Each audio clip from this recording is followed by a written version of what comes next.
Esta temporada de Más Cabrona que Bonita es presentada por BBVA, el banco aliado que nos acompaña a las mujeres emprendedoras. En el episodio de hoy tuve a Sofía Cortina y Sofía es una pastelera, chef, cocinera, emprendedora, empresaria que ha tenido una trayectoria increíble. Ha trabajado en el Pujol, ha estado en París, en Barcelona, haciendo distintas prácticas, trabajos, proyectos, para después hacer sus propios proyectos en donde hace consultoría para cocinas, para cafeterías, para restaurantes, para hoteles, todo en torno al postre. Y pues Sofía, con ella hablamos de evolución, de carrera, de la gastronomía, pero también de cómo ser empresaria creativa y de la maternidad, y la maternidad combinada con el trabajo. Así que las dejo con Sofía, quien ha sido premiada también como las 50 mejores chefs en Latinoamérica.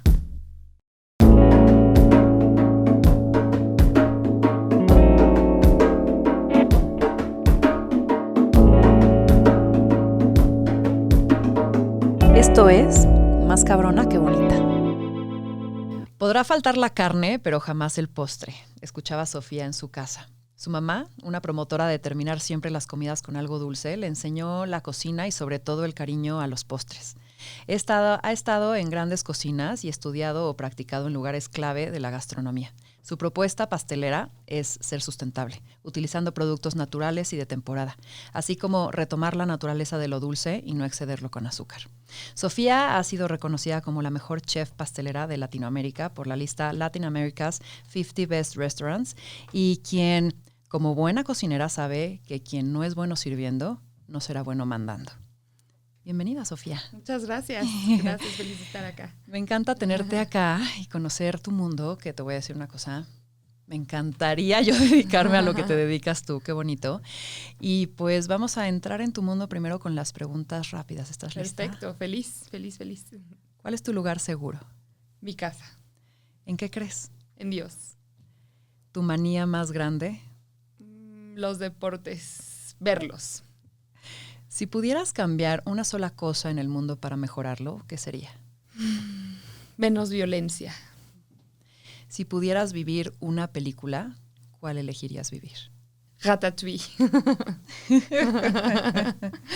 ¿La palabra que más usas? No lo tengo claro. Híjole. Harina, así, ¿no? Ay, no sé. Hambre. Siempre tengo hambre. Estoy pensando en comida. ¿Y el pensamiento que más te visita? El pensamiento que más me visita quizás lo que viene. Siempre estoy tratando de ver qué más hago. Sí. ¿Soledad o compañía? Compañía. Un buen consejo que te hayan dado. Pues pienso en muchos, pero uno de ellos es quizás uno que tengo más reciente en mi cabeza, que es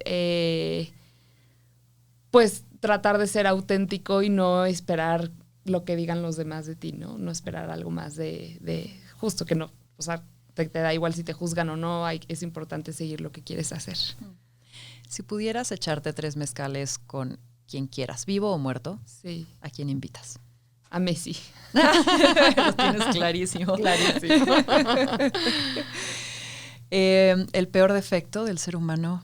La violencia. Si existiera un Dios que pudiera responderte lo que tú le preguntarías, ¿qué sería? Porque no entendemos muchas cosas, ¿no? De a veces sufrimiento, problemas o cosas que nos cuestionamos que quizás no entendamos, ¿no? ¿Qué tan en serio te tomas la vida? Muy en serio. La disfruto, pero también me dejo ir, ¿no? O sea, dependiendo del momento, y creo que de eso se trata la vida, de disfrutar y de vivir todo. ¿Qué te da miedo? Las arañas. ¿Un objeto que atesores? Un objeto que atesores. Mi KitchenAid. Mi batidora. ¿A qué suena el silencio? A paz. Si te arrestaran sin explicación, ¿qué asumiría tu familia y amigos que hiciste? Que me metí a la cancha a perseguir a Messi. O sea, sí es un big thing esto. Es un big thing. Sí. ¿Qué es aquello que has vivido que nadie se podía perder de experimentar?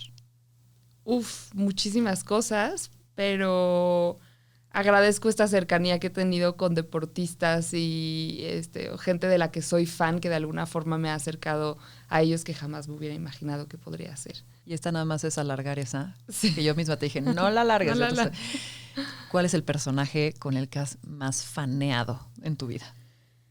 Uf, yo creo que sí, Messi. O sea, no he estado tan cerca de él, pero lo más cerca que he estado sí he hecho cosas muy locas. O sea, es de verlo en la puerta de su casa cuando lo seguí el otro día. Sí, ¿no? O sea, me tocó en Rusia, por ejemplo, cuando fui al Mundial, o sea, fui a la concentración de Argentina a ver si me lo encontraba. O sea, ese nivel de fanatismo. Wow. Sí, un poco loco, pero para eso es la vida.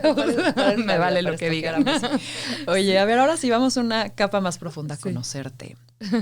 ¿Cómo es una comida perfecta para ti? ¿A qué suena? ¿A quién está? ¿A qué se escucha? Sí. ¿A qué huele?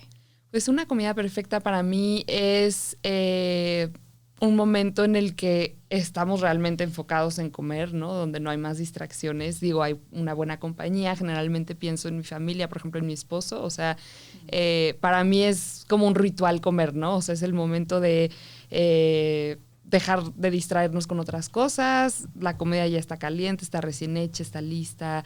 Donde cuidemos el producto y de dónde vienen las cosas. Y disfrutarla. O sea, no me gusta comer por comer. Me gusta, qué rico, esto está acidito, tiene esto, ¿no? Qué rico estos jitomates que compramos. O sea, sí va en torno a pues, fijarnos en cada elemento de la comida. Y bueno, obviamente tiene que tener un postre también. O sea, para mí no, yo no puedo comer si no hay postre, ¿no? O sea, siento que no comí, como que no cerré esa etapa tan importante. Y pues bueno, comer al final es algo que hacemos diario, entonces qué mejor que disfrutarlo, ¿no? Hoy hay un libro que se llama Rapsodia Gourmet, que Ajá. el autor va contando su historia a partir de alimentos, ¿no? O ingredientes. Si tu historia la tuviera que contar platillos o ingredientes o sucesos alrededor de la comida, ¿cuál creerías que contaría mejor tu historia?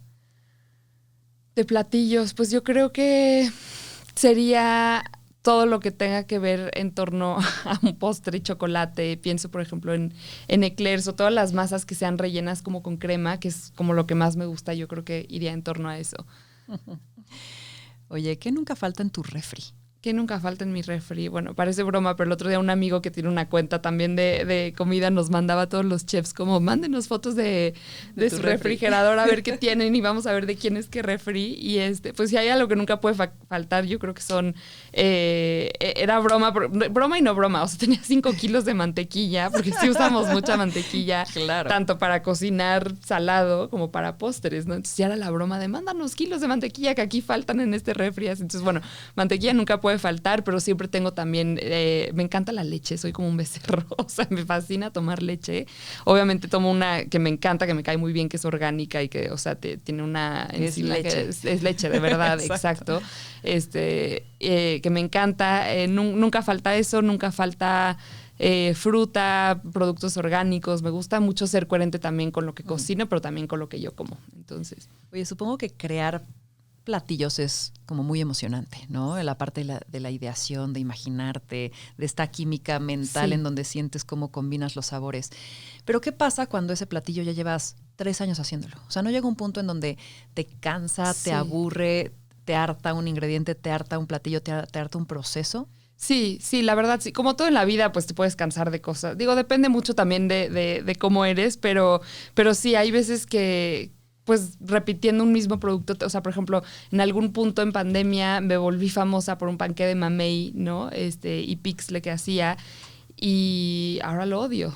O sea, de tantos que hice, de tantos que me pidieron, y a la gente le encanta, pero pues claro, yo no lo recuerdo con horror porque me trajo cosas muy lindas, pero lo pruebo y no es que no me guste, está rico, pero me saturó, exacto. Entonces sí llega a pasar, pero también lo lindo de esta profesión es que la creatividad nunca termina, ¿no? Entonces puede que estés cansada de una cosa, pero tu creatividad ahí entra y dices, bueno, ¿qué le puedo cambiar para que no esté igual de aburrido? O para meterle algo diferente, o para adaptarme a una nueva tendencia, ¿no? O algo que esté más de moda. Entonces, eso es lo lindo de nuestra profesión, que podemos estar cambiando, aunque sea algo que pues ya nos aburrió. ¿Qué es lo bueno, lo malo y lo feo de ser chef? Lo bueno, lo malo y lo feo. Lo bueno, pues que siempre estamos comiendo rico. Bueno, luego por ahí dicen que es como los médicos, ¿no? O sea, que la malpasan y no se cuidan cuando son doctores, ¿no? Pero y lo mismo a veces pasa con los chefs. Hay muchos que no comen bien por el rush de la cocina y tal. En mi caso, yo entendí después de los primeros años que sí me maté un poco trabajando, pues que es muy importante comer bien. Entonces, lo bueno es que siempre tienes comida a tu alcance, ¿no? Y pues tienes muy claro lo que quieres. Lo malo es que a veces te cansas, ¿no? De algunas cosas. Hay veces que sientes que ya comiste nada más por estar cocinando porque tu cerebro registra que ya olió. O sea, entonces, a veces sí puedes llegar a comer mal si no te cuidas. ¿Y qué me falta? Lo bueno, lo malo. Y lo feo... Ay, yo no diría que hay algo feo, la verdad. O sea, lo veo, nunca he encontrado, bueno, quizás a lo mejor, que seguramente profundizaremos en este tema, pues lo difícil que es quizás sobre todo en México y bueno, en algunos países también, no generalizo, pues quizás ser mujer en una cocina o incluso hombre, porque también es una profesión que no siempre está bien pagada, no siempre está bien remunerada, es muy pesada. Entonces, yo no lo veo como algo feo porque gracias a Dios como que supe darle la vuelta, pero podría ser algo feo, ¿no? O sea, si no estás bien posicionado y no sabes cómo por dónde moverte. Quiero ir al behind the scenes. Sí.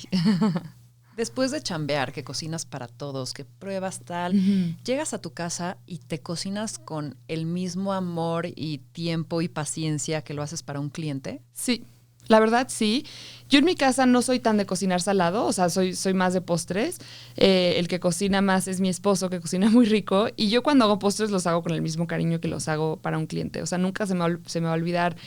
Cuando viví en Barcelona, trabajé en un restaurante que se llama Dos Palillos y mi jefe, que era Albert Raurich, que es un super chef, siempre hacía de comer delicioso. O sea, nos decía, la comida de personal tiene que ser más rica que la comida que le servimos a los clientes, ¿no? Porque ¿cómo vamos a cocinar rico si no comemos bien? O sea, ¿cómo tenemos vas a que estar vender contentos. El platillo si Exacto. tú estás de, híjole, comí? Y eso se me quedó muy marcado en la cabeza y es verdad. O sea, ¿por qué voy a cocinar rico para alguien desconocido y no para mí, ¿no? Claro. O sea, me encanta porque al final nuestra industria es esa parte de hospitalidad y de servir a la gente que me gusta mucho y hacer feliz a los demás. Pero ¿por qué tampoco hacerlo para mi familia o para mí, no? Entonces, sí, eso es algo que tengo muy claro y sí, definitivamente, a veces hasta hago cosas más ricas que para los demás, no porque no se las dé a los demás, pero luego salen cosas espontáneas en la casa que quedan muy ricas y luego de ahí vienen ideas para vender o hacer otras cosas, pero sí. Oye, ¿y ha habido momentos en donde quizás para ti es como, terminé, acabas así con el betuncito y dices, es el mejor postre que he hecho? Y llegas y no se vende, o de pronto dicen, ay, como que no está tan dulce, o que te den unos comentarios que te quieras morir. ¿Cuál es tu reacción ante eso? Y si escuchas al cliente y dices, ok, voy a seguir tu feedback, o dices, ni madres, este es mi postre, esta es mi tendencia, esta es mi idea, si quieres. ¿Cuál es tu postura?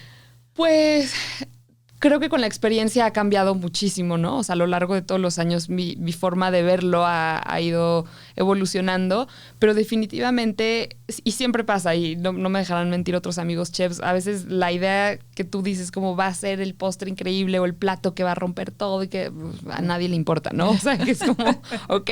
Y es normal, porque al final, o sea, lo que entiendes también como chef y como empresario o como alguien que se dedica a vender productos pues que alimentan a gente, entiendes que todos tenemos paladares diferentes, ¿no?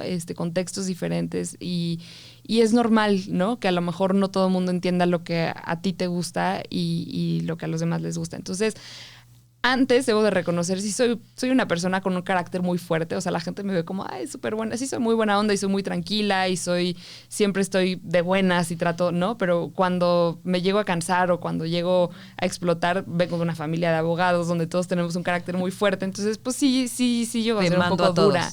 Entonces sí, debo de reconocer que antes sí me enojaba, o también estaba muy chiquita, o sea, empecé mi profesión bastante chiquita y era quizás un poco inmadura y no tenía todavía una personalidad que entendiera esto. Y era como, me enojaba, o sea, como, ¿por qué no te gusta mi plato? O sea, no se lo decía a la gente, pero sí me enojaba y no lo entendía.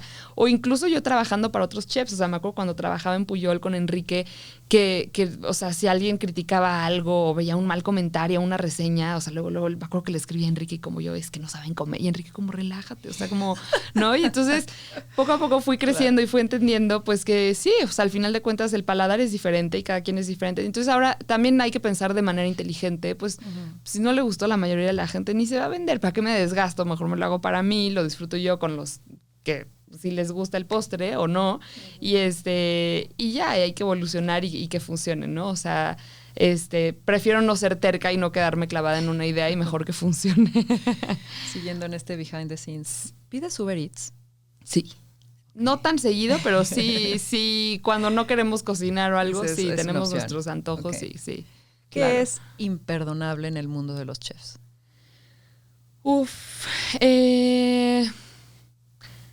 No sé, siento que somos muy relajados en general y como nos adaptamos a todo, pero bueno, creo que es imperdonable, pues no sé, cuando viajamos quizás a algún lugar por trabajo, por algún viaje de gastronómico, lo que sea, pues no podemos no ir a lugares icónicos de cada ciudad o de cada lugar a donde vamos, ¿no? O sea, es como, creo que piensas, no sé, voy a ir a Guadalajara y ya sabes, creo que lo primero antes de tener el vuelo es ya sabemos dónde vamos a ir a comer. O sea, creo que es algo que no podemos perdonar. Siempre estamos buscando o planeando los viajes en función a la comida. La mayoría de nosotros somos así.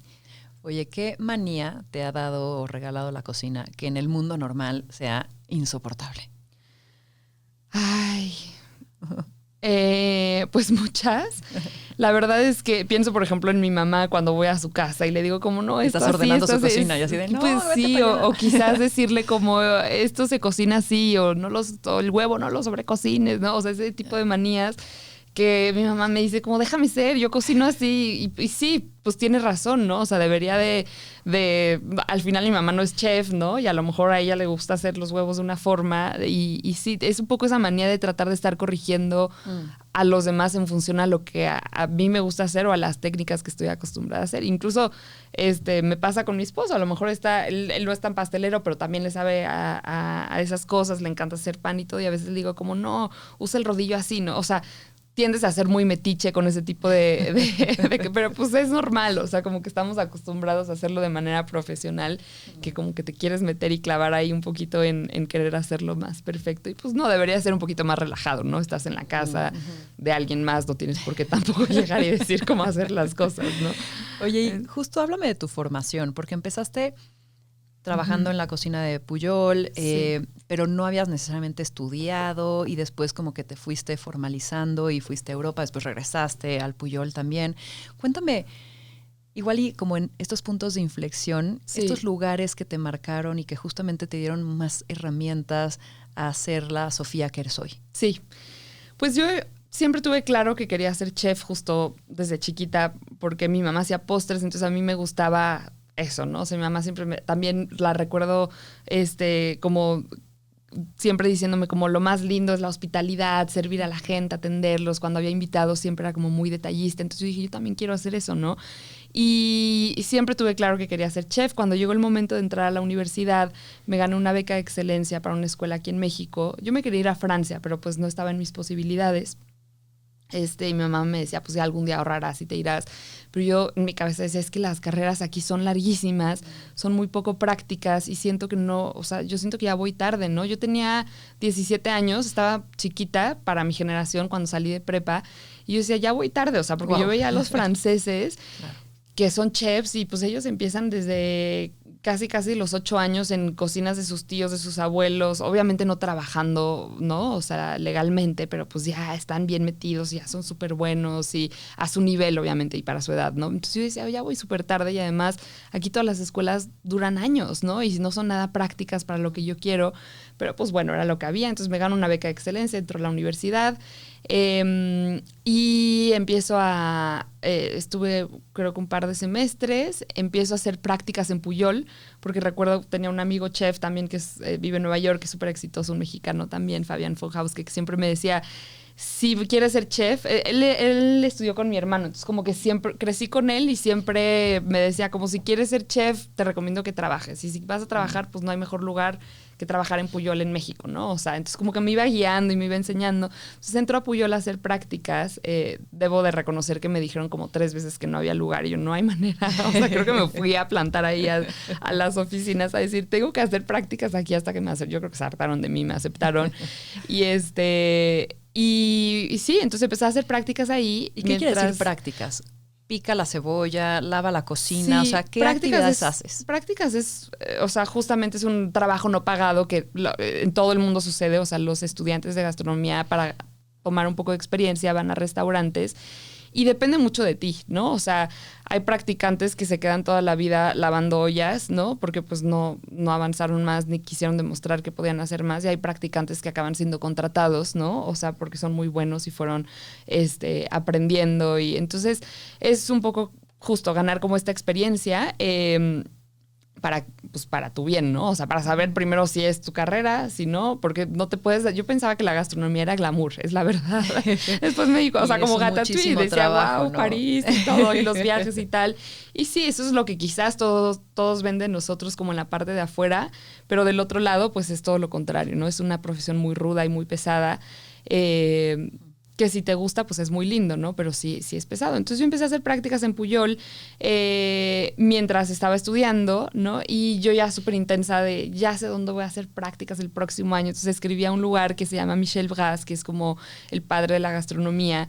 Y me aceptaron. Es muy raro que te acepten porque todo mundo, o sea, de todos los países quieren ir a hacer prácticas. ¿Ya hablabas francés? Ya hablaba francés, sí. Eso debo reconocer que desde chiquita yo siempre dije que quería ser chef y mi papá me inculcaba mucho, si quieres ser chef, aprende francés, ¿no? Wow. Y me daba libros y veía películas y yo me clavé muchísimo, escuchaba música en francés, entonces siento que eso me ayudó mucho. Escribí en francés y me aceptaron y me dijeron, sí, puedes venir el próximo año, nada más mándanos un convenio escolar para ir apartando tu lugar, para que saques tu visa y todo. Entonces voy a la escuela y les digo, oigan, me aceptaron, sé que falta mucho, perdón, pero pues es que si no te aceptan. Y en la escuela me dijeron, no sabemos quién es Michel Bras, que me pareció muy grave. O sea, es como ir al mundo del fútbol y decir no sé quién es Messi, ¿no? Sí, o sea, no. Qué grosería sería eso. Exacto. Entonces, imperdible. Es imposible. Entonces, pues sí les dije, ok, está bien, no pasa nada, pero quiero ir aquí, me pueden firmar mi convenio. Y me dijeron, pues si te quieres ir, vete. Pero sus fechas de prácticas no coinciden con nuestras fechas de prácticas. Entonces, justo me dijeron, no te lo tomamos como prácticas, pierdes tu beca de excelencia, tienes que seguir pagando tu lugar para no perder, o sea, cuando tu eras espacio un en la universidad. Potencial outlier en sus ojos, de decir, claro, ve. Y les estoy abriendo, o sea, en mi cabeza yo decía, les estoy abriendo las puertas para que después manden a estudiantes allá. Claro, o sea, es y como que me presuman si me va bien. Exacto, entonces, pues, pero lo más grave de todo, o sea, me pusieron muchas trabas, ¿no? La beca tenía que seguir pagando, no me lo tomaban como prácticas, perdía méritos de titulación académica, o sea, cosas que en realidad ni me importaban tanto, pero lo que más se me hizo grave es que no supieran quién era él. O sea, yo dije, estoy en una escuela en donde no saben quién es el padre de la gastronomía, o sea, me parece grave. Entonces estaba como muy conflictuada, hablé con mi mamá en ese entonces y con Enrique Olvera en Puyol, o sea, separados los dos, y les conté mi historia y les dije como no sé qué hacer porque pues me parece grave. Y me acuerdo que mi mamá lo primero que me dijo, que jamás me imaginé, porque mi mamá abogada, con una estructura, y yo también acostumbrada a estudiar, a acabar las cosas, me dice mi mamá, salte de la escuela y vete, o sea, no pierdas esta oportunidad. Y tenía Enrique diciéndome lo mismo del otro lado, como, si soy sincera, o sea, no tienes que estudiar gastronomía para ser un buen chef, ¿no? Ya después me enteré y conforme vas metiéndote al mundo, pues sí, que la mayoría de los chefs ni son chefs, o sea, no que no lo sean, ¿no? Pero sí, no muchos, hay un título atrás. Sí, hay arquitectos que después se volvieron excelentes cocineros, o sea, hay de todo, ¿no? Obviamente hay unos que sí estudiaron, pero justo Enrique me decía, puedes estudiar otra cosa y mientras trabajar y aprender, pero no es necesario. O sea, me dijo, si soy sincero, yo no estudiaría acá, o sea, salte. Entonces me salgo, ni lo pensé, me salí de la escuela, ¿Y me contrataron un año en esta escuela en Francia? ¿O cuánto tiempo te ibas a ir? Para irme, es un restaurante en Francia, me iba a ir solamente 2 meses, o sea, eran prácticas muy cortitas. Me acuerdo que Enrique me dijo, salte, yo conozco a Michel Bras, es mi amigo, te puedo mandar con él cuando quieras, pero me dijo, primero aprende, o sea, no sabes tampoco hacer muchas cosas todavía, hay tiempo, pero sí, yo no estudiaría, o sea, como que fue el empuje que me dio para salirme de la escuela, y decir, y entonces me contratan en Puyol, empiezo a trabajar en pastelería con Ale Rivas, que es una súper pastelera. Está relacionada con el bully. ¿Es esposa? Ella es esposa de Jordi Roca, que es justo el que hace los seller postres. de Can Roca, ajá, que también ha sido el mejor pastelero del mundo varias veces en diferentes años. Entonces también ella es una súper pastelera, se fue a trabajar allá. Entonces en ese momento ella era jefa de pastelería en Pujol y como que me tomó mucho cariño y vio que tenía también yo muchas ganas de aprender, entonces me pegué muchísimo a ella. Entonces estuve trabajando ahí en Pujol. Recuerdo que Enrique me decía... es muy importante también que no seas tan malinchista y que conozcas primero tu país antes de irte a otro lugar, ¿no? Y yo decía, sí, cierto, o sea, siempre estamos viendo hacia afuera, hacia afuera, hacia afuera, hacia afuera. Y pues al final soy mexicana, ¿no? Y no sé ni hacer un mole. Entonces, recuerdo que Enrique en esa época me dijo como, hay tiempo, o sea, si por algo no te vas ahorita a Michelle Gas, te puedes ir después, pero ¿por qué no conoces primero tu país? Entonces, me acuerdo que me fui a vivir, estando trabajando en Pujol, me fui a hacer un par de meses prácticas a Oaxaca, en donde estuve conociendo de ingredientes y de cosas, luego en Ensenada, viajé también mucho con Enrique por caterings y eventos que tenía, entonces como que fui conociendo y aprendiendo y me fui enamorando de México y evidentemente pues eso también como que me puso una pausa, o sea, yo estaba muy acelerada de que ya quiero ir a todos lados y aprender y pues sí, primero conoce tu cultura, aquí me tocó estar, aquí soy mexicana, ¿no? Ya después complemento con lo demás. Entonces me quedé varios años, bueno, un par de años en Pujol, que fue básicamente mi escuela. O sea, estuve en pastelería, pero también Enrique me permitió estar en servicio. Me acuerdo que me decían, ¿cómo vas a entender una cocina si no entiendes un servicio, no? O sea, para que entiendas por qué los meseros te piden que saques un plato rápido, tienes que entender, ¿no? El camino de emprender es muy solitario. Necesitas personas y empresas que justamente te ayuden a llevar al siguiente nivel tu compañía. Si eres emprendedora, déjate acompañar por BBVA, el banco amigo de las mujeres emprendedoras, que te aseguro te conoce y quiere acompañarte en tu crecimiento. O sea, oye, ¿y Enrique era este gran mentor contigo o en general esa es su forma de guiar? ¿O contigo porque tú estabas muy interesada de querer aprender? Yo diría que con quien se deja. En ese momento, o sea, en ese momento yo creo que vio mucho interés también en mí, en querer aprender y no, o sea, me apoyó muchísimo, por ejemplo, de vete a Oaxaca, te contacto con mis amigos chefs y tal, pero al mismo tiempo recuerdo que me decía a veces como, investiga cómo se hacen los tamales de chipilín, ¿no? Y de dónde, cómo hacen la tierra de frijol. Entonces también siento que era como un ganar-ganar, ¿no? De alguna forma, yo ayudarle a traer también cositas. Y siento que es una persona brillante porque sabe cómo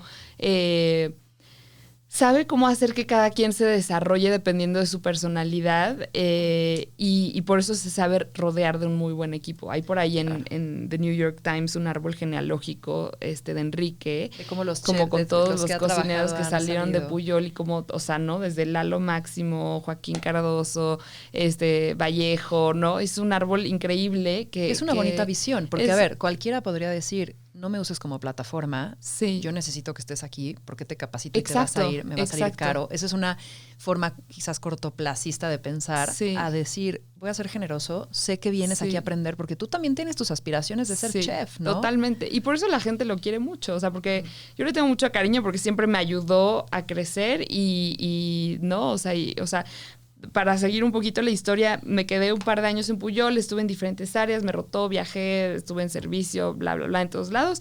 Después me fui a vivir a Europa, estuve en Barcelona, por el fútbol obviamente, me quería ir para allá, para estar cerca de Messi y del Barça, que también soy fan del Barça. Y también era un momento en Barcelona en donde la gastronomía era como el apogeo, era el boom. Y entonces estuve trabajando ahí en Dos Palillos, tomé un curso de pastelería porque sentía que tenía que perfeccionar, un poquito las técnicas de repostería. Y luego me fui a París, estuve ahí un par de meses en donde me fui un poco más a la pastelería de tienda, estuve ahí en Pierre Hermé. Y luego dije, si hay algo, me regresé a México y dije, si hay algún lugar a donde quiero regresar es a Pujol, también para devolverle a Enrique de alguna forma... pues todo lo que he aprendido acá. Entonces fue una época muy padre porque regreso a Pujol y veníamos muchos mexicanos que vivimos en Europa, chefs. Entonces se volvió como un Pujol europeizado, no a nivel comida, sino a nivel forma de trabajar y técnica, ¿no? Organización. ¿Y cómo es una forma europeizada? Gracias. No sé ni siquiera si está bien dicho, pero creo que sí. A la europea de trabajar. Pues un poquito más de orden, higiene, ¿no? O sea, cosas que aquí quizás no que Pujol no lo tuviera, porque siempre fue un restaurante de primera, ¿no? Pero pero organización. O sea, por ejemplo, hay por ahí ay, se me fue como le dicen, pero el Bulli inventó una forma de trabajar. En cocina hay como 2 secciones, ¿no? O sea, cuando haces la producción, que es como toda la parte previa al servicio y el servicio, ¿no? O sea, el servicio ya es en el momento, cocciones finales y lo que le sacas al cliente, pero toda la producción previa es a lo mejor lo que haces toda la mañana de, yo qué sé, cortar cubitos de piña, de porcionar el pescado, ¿no? O de cierta forma.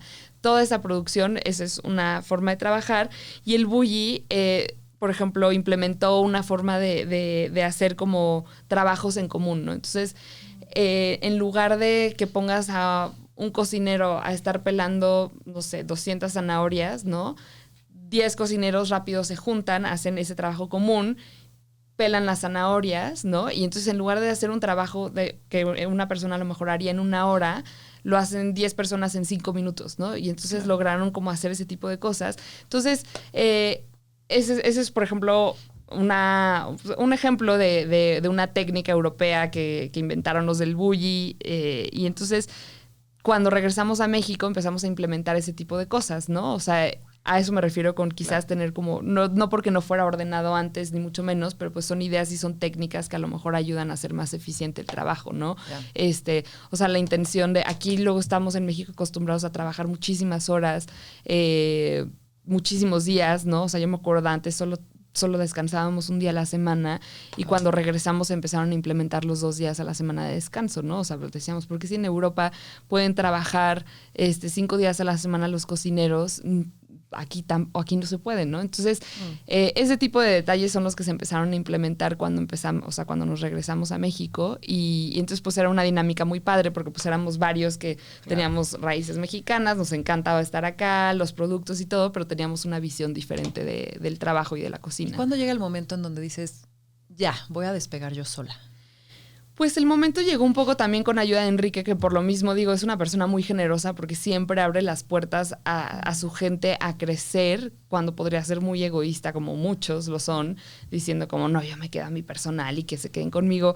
Llegó un momento en el que siempre le ofrecen muchos proyectos, obviamente, no consultorías, etcétera, etcétera. Y en ese entonces estábamos Joaquín Cardoso y yo trabajando él llevaba cosas saladas, yo dulces, y a Enrique le ofrecieron, era cuando iba a abrir Cosme en Nueva York, entonces estaba ese proyecto y le habían ofrecido abrir otro hotel aquí en México, en la Cuauhtémoc, que es Hotel Carlota, y estaban esos 2 proyectos al mismo tiempo y como que Enrique dijo, órale, le entro a los 2 y tal, a la hora de la hora ya era demasiado proyecto y nos dijo a Joaquín y a mí, pues, ¿por qué no ya hacen su propio nombre y se van a Hotel Carlota? Yo ya no voy a entrar, pero bueno, está mi amigo el arquitecto, el que hizo esto y tal, está padre. Entonces, pues tomamos ese proyecto y ahí fue donde empezamos a hacer los 2 como nuestro propio nombre separados, ¿no? O sea, ya sin alguien que te diga exactamente qué hacer. ¿Cuál fue el shock más grande de estar cobijada bajo esta institución que es Enrique, a que de pronto digas, esto es ya mi proyecto? O sea, ¿cuál fue el golpe más duro para ti de decir, ay, yo no sabía que esto se hacía así? ¿Qué aprendizaje fue el como más grande quizás que tuviste de ese despegar sola? Yo creo que el shock más grande no fue tanto miedo, porque yo creo que estuvimos tan bien preparados con toda la experiencia que tuvimos tanto con Enrique como en Europa, que yo creo que lo más difícil para mí fue la parte creativa, porque estaba acostumbrada sí a ser creativa, pero guiada por alguien que me decía qué hacer, desde cero, ¿no? algo. Exacto, como, ¿por qué no te haces un postre con, yo qué sé, camote, yogurt y miel, ¿no? Entonces, pues bueno, era fácil porque ya me decían como por dónde ir, ¿no? Y aquí, pues ya no había nadie que me dijera qué hacer, ¿no? Es como cómo empiezo a hacer mi personalidad y cómo empiezo a crear si estoy acostumbrada a hacer algo de una forma, ¿no? O sea, claro. y qué es la personalidad al final de cuentas de un chef, porque al final cocinábamos bajo la personalidad de Enrique o de Puyol o de un estilo que tienes que seguir. Aquí es completa, o sea, ya cuando estás solo es completamente diferente, ya es algo tú de cero y pues por dónde empiezas. Entonces yo creo que eso fue lo que más me impactó. Oye, y te escuché también decir en una conferencia, en una entrevista, algo que te escuché de los franceses tienen una competencia muy sana porque se están retando todo el tiempo unos a otros a mejorar. Abres tu negocio y pues hay un montón de competencia acá en México, ¿no? Y quieras o no, por un lado es bueno fomentar y promover que haya más lugares porque eso abren mercado, lo crecen, lo sofistican, evangeliza sobre quizás lo que tú quieres hacer con otros. Sí. Pero también es cierto que es o voy contigo o voy contigo, ¿no? Entonces hay una competencia. ¿Cómo es tu visión de la competencia? Sí, a lo que me refiero con los franceses, por ejemplo, es ellos son pioneros y también siempre están marcando como tendencias en el mundo de... Ahorita voy a hablar solo de repostería porque es como mi especialidad. Entonces, por ejemplo, sale un Cédric Rollet que hace un Saint-Honoré increíble, ¿no? Y 2 meses después sale Nina Metella, que es también una super pastelera con un Saint-Honoré diferente. Y entonces es una competencia sana en el sentido de que están creando cosas diferentes para hacer nuevas técnicas y que todo vaya cambiando, pero no se copian ni hacen, no, o sea, no es como una competencia sucia, sino se impulsan entre ellos para perfeccionar las técnicas y hacerlo cada vez mejor, y por eso París es, ¿no?, la tendencia de la pastelería. ¿Y se llevan entre ellos? O sí, sea, son se llevan amigos, entre ellos, como, sí, okay, sí, ahí sí, te va, amigo, vas, sí, pum. exacto, o sea, no es una competencia mala onda, o sea, entre ellos, qué padre, o sea, ¿cómo hiciste esta técnica? Ah, pues, ¿no? Y pues sale otro con otra, pero es como se impulsan de forma indirecta como a querer perfeccionar y hacer las cosas mejor, a buscar mejores productos, y eso se me hace increíble, ¿no? En el caso de la competencia en México, yo siento que hay mucha copia, ¿no? Bueno, también es un tema, yo creo que cultural. Sí. No digo que sea así en todos lados, ¿no? Obviamente hay un poco de todo, pero siento que un poco es eso, ¿no? Es un poco copia de todo, ¿no? Y pues a veces puede llegar a ser frustrante porque puedes ver cosas muy lindas, pero al mismo tiempo dices, híjole, ¿no? O sea, yo me acuerdo cuando hice el panqué de mamey y de repente todo el mundo estaba haciendo panqués de mamey. ¿Cuándo habías visto un panqué de mamey, no? Que digo, no pasa nada. O sea, al final no es que sea... Los chefs no somos creadores ni inventores de todo. Tenemos mucha inspiración, pero habiendo de otros, tantas cosas para la creación, pues... Exacto. Saca tu propia Cuando saqué mi marca, identidad. recuerdo que había proyectos que casi me copiaban la tipografía del logo, ¿no? O sea... Wow. Cosas de ese estilo que dices, híjole, o sea, no pasa nada, da igual. O sea, al final recuerdo una sabia frase que me decía Enrique cuando recuerdo que alguna vez le dije, mira, te copiaron cuando era inmadura y chiquita, que me preocupaba todo, y le decía, te copiaron este plato. Recuerdo que me dijo una vez como, es un halago que te copien. O sea, al final de cuentas, sí, ¿no? Yo antes me preocupaba mucho de que, híjole, hicieron lo mismo que yo y tal. Y pues quiere decir que algo estás haciendo bien, ¿no? O sea, o que estás inspirando a alguien, y pues es un halago al final de cuentas. Entonces lo empecé a ver de otra forma y sí, o sea, yo veo la competencia de esa manera quizás, ¿no? O sea, a mí me gustaría que aquí fuera quizás un poco más como en Francia, ¿no? O sea, para ir subiendo el nivel y perfeccionarnos, claro, y que todos se llevaran bien, pero bueno, desafortunadamente no siempre es así. Y hay mucha rivalidad y ego a veces que pues no ayuda. Pero bueno, no es el caso de todo mundo, obviamente, ¿no? Oye, y Sofía, ¿cómo es tu experiencia en términos de momentos no tan miel sobre hojuelas? Cuéntame de aquellos momentos en donde quizás a nivel negocio digas, tuve que dejar ir, o esto no salió como estaba queriendo, o esta gran pasión, este gran concepto, tengo que terminarlo porque ya no da. Sí. Cuéntame esos momentos en donde quizás las decisiones fueron difíciles de tomar. Sí.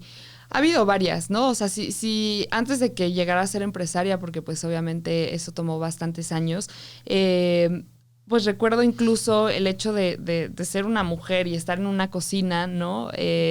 Donde dejé todo, o sea, me acuerdo que dejé la universidad para entrar a cocinar. Pues no todo fue hojuelas sobre, o sea, ¿no? Había veces que recuerdo muchos papás de amigas mías o de familiares que me criticaban como, ¿cómo dejaste de estudiar y te metiste a trabajar para hacer una vil taquera? O sea, recuerdo así las palabras, ¿no? Como, vas a hacer una vil taquera, no vas a salir de esto, ¿no? O incluso estando en la cocina, ¿no? Ay, esta fresita que no sabe ni cortar una cebolla no va a aguantar. Y pues había momentos en los que me cuestionaba y decía, ¿estaré haciendo lo correcto? O sea, estoy dejando una universidad por un camino incierto, ¿no? O sea, no sé qué vaya a pasar, me estoy perdiendo de esta parte linda de estar también como con amigos y en una etapa universitaria que después no voy a volver a vivir, unas horas quizás esclavizantes de trabajo y todo, pero bueno, nunca me pesó porque al final era lo que quería y me apasionaba. Pero bueno, por ejemplo, esos momentos los recuerdo con mucha dificultad, pero también este carácter y estas ganas de acabar y de seguir haciendo las cosas por algo que me apasionaba, que se lo debo mucho a mi mamá, creo que es lo que me ayudó a seguir y no parar, ¿no?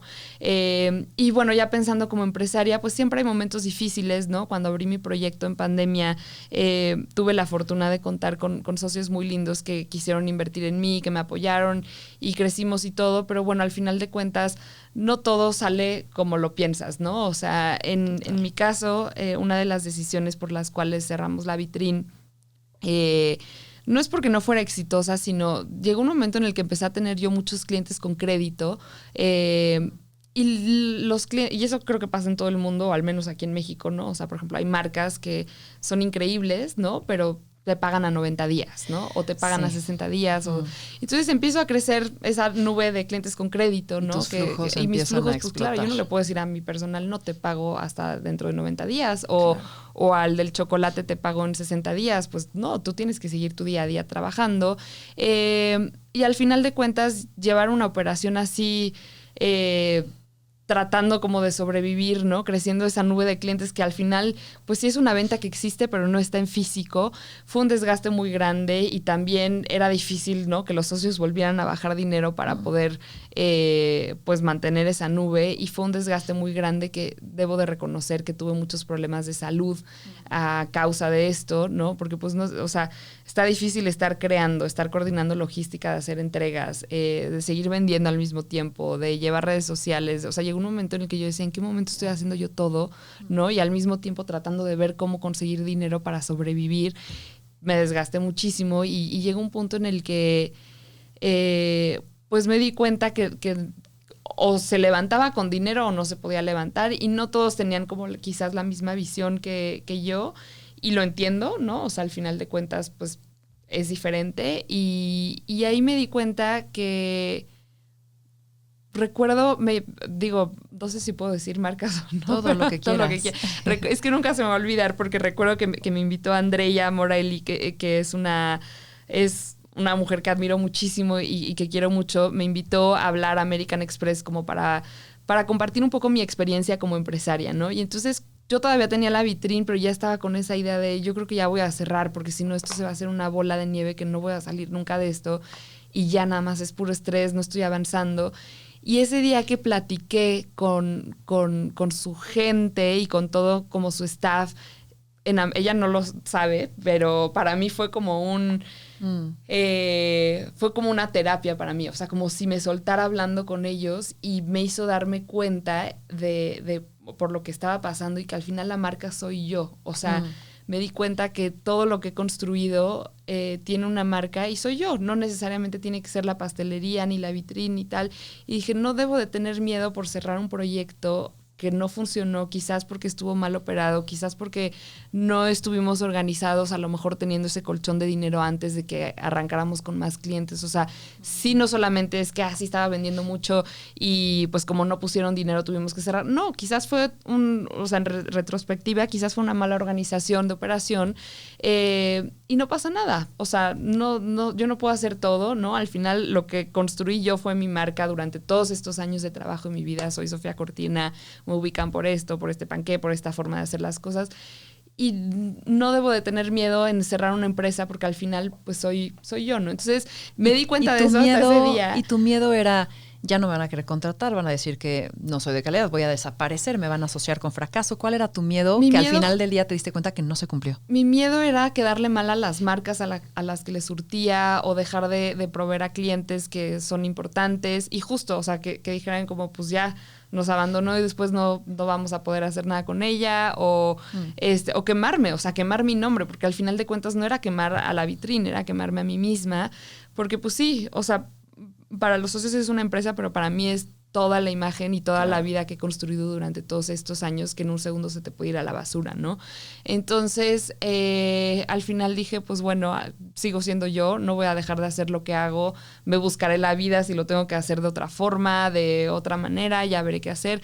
Mi otro miedo más grande era dejar al personal con el que llevo toda la vida trabajando. O sea, para mí es como familia, ¿no? O sea, pienso, por ejemplo, en César, que es como mi mano derecha y quien me apoya en todos los proyectos que hago desde hace más de 10 años.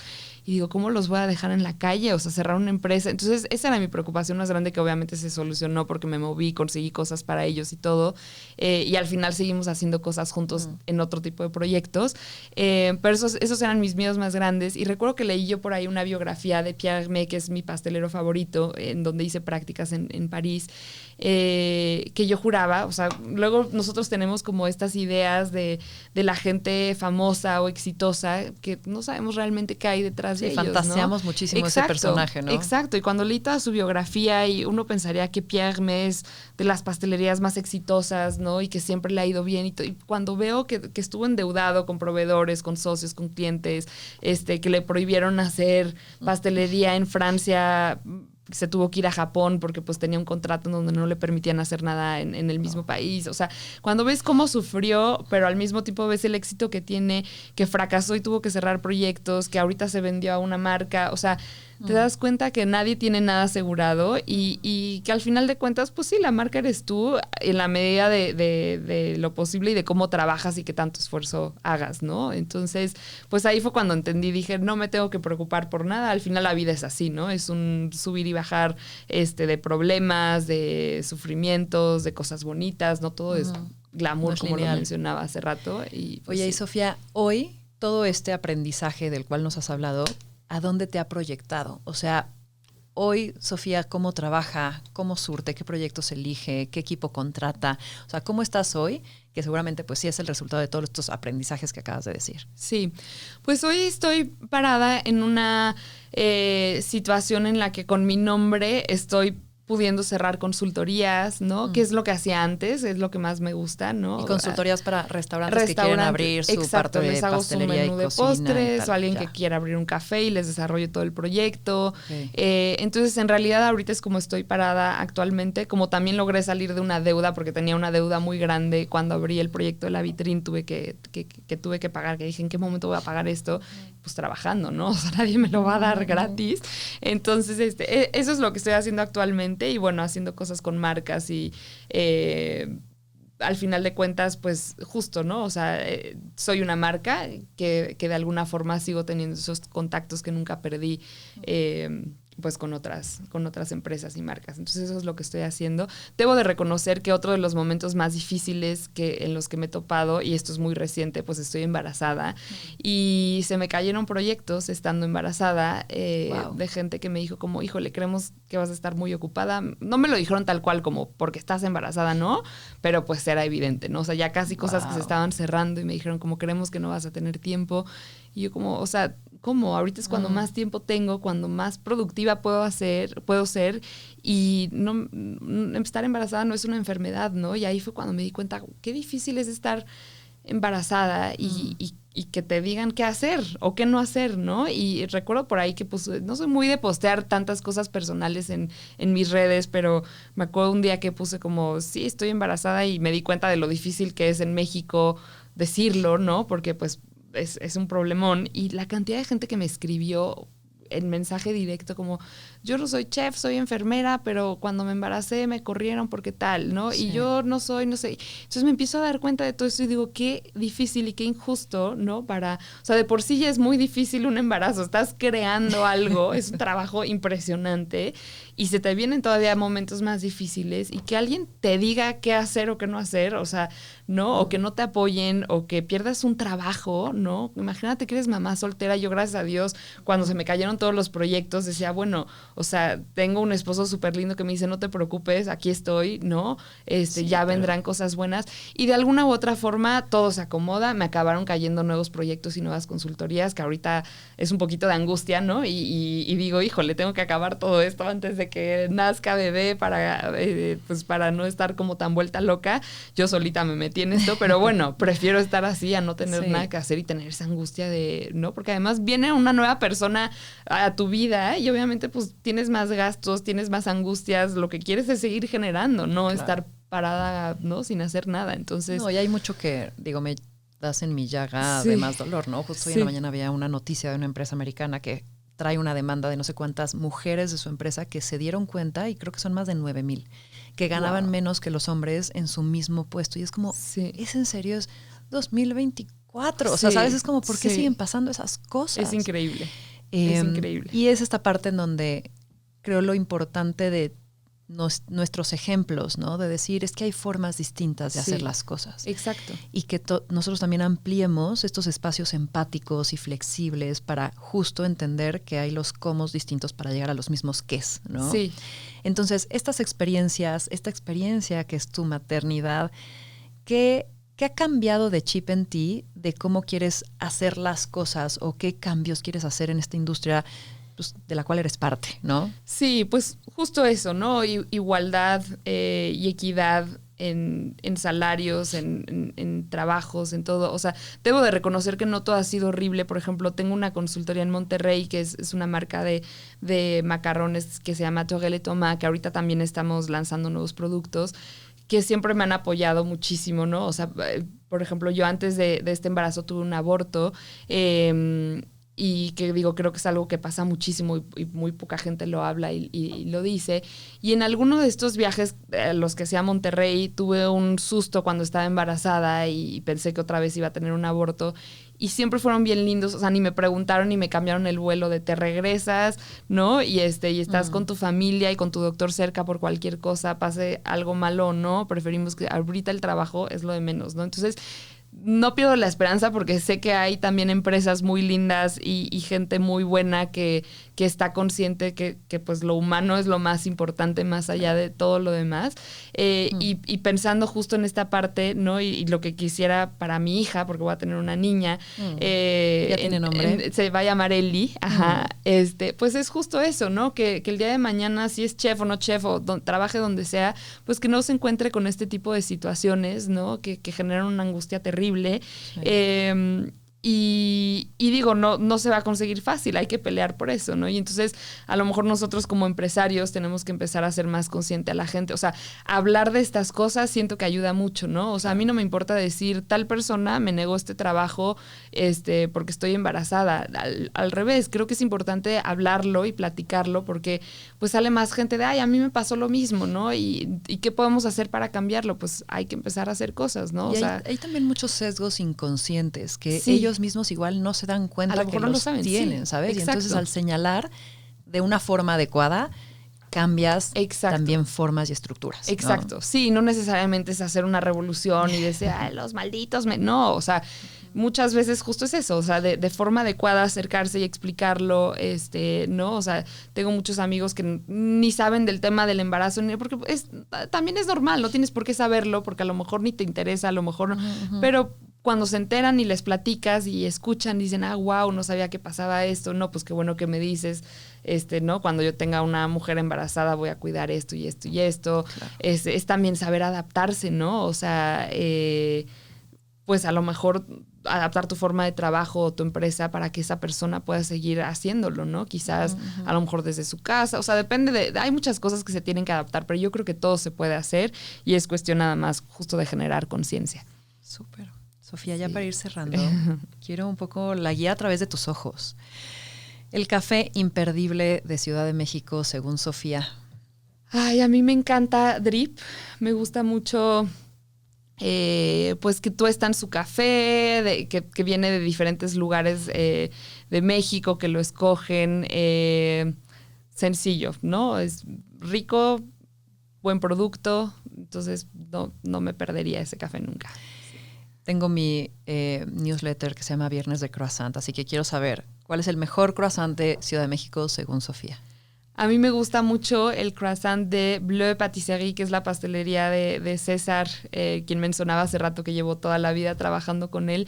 Si bien conmigo también hacía croissants en la vitrine y en muchos lugares, se clavó muchísimo con la masa, las masas laminadas y hojaldradas, y le están saliendo increíbles. Entonces yo diría que ese es el mejor croissant. El restaurante que podrías repetir sin cansarte. Loop Bar. Me encanta Loop Bar de Joaquín Cardoso. Bueno, creo que es evidente que trabajé mucho con él, pero se me hace un chef increíble, sin pretensiones, que cocina rico y siempre está cambiando de productos, cocina como me gusta comer, ¿no? Con productos orgánicos, sustentables, bien sazonados, sencillo. ¿Y algún restaurante que no es tan popular y que para ti necesita o requiere más reconocimiento? Porque dices, es buenísimo, yo no sé por qué la gente no lo conoce. ¿Cuál sería? Pensaría en Lubar, porque es un lugar muy chiquito que la gente quizás no lo... Está más en la cabeza de los extranjeros que de los locales. Entonces pensaría como en ese lugar. Y pienso, quizás no es un restaurante, pero es un lugar que me encanta, o sea, al que me encanta pedir comida, que se llama Omusubi, que hacen onigiris. Es de un japonés y una mexicana que son también amigos de la industria. Y están cambiando todo el tiempo los onigiris de wagyu, de hoja santa con no sé qué, de salmón, de diferentes cosas, y están bien ricos. Entonces, yo la verdad, cuando no me dio tiempo de comer o o no tenía comida en la casa o algo, rápido los pido, están súper accesibles de precio y siento que nadie los conoce y son deliciosos. No entonces, sí, la verdad es que es muy rico, sí. De hecho, hoy yo creo que voy a comer eso. Maravilloso, ya se le antojó a Eli. Sí. Ahora ya sí, para cerrar, un libro que recomiendes que te haya quizás transformado la visión de cómo veías las cosas, el mundo, te haya impactado. Justo yo creo que la biografía de Pierre Hermé me cambió la visión a nivel empresaria y a nivel pastelería, gremio, como de esta industria. Entonces, sí, y también como que aplica todo para la vida personal, no solamente para temas de gastronomía, sino siento que me cambió la visión también de aprender a disfrutar la vida, ¿no? Y que no todo tiene que salir como pensabas que tenía que salir, ¿no? No solo a nivel empresa, sino a nivel personal. Entonces, eso como que me hizo entender que tengo que disfrutar más y dejar de preocuparme si las cosas no salen como quería. Sí. Y para quienes nos escuchan, ¿qué último mensaje nos quieres compartir?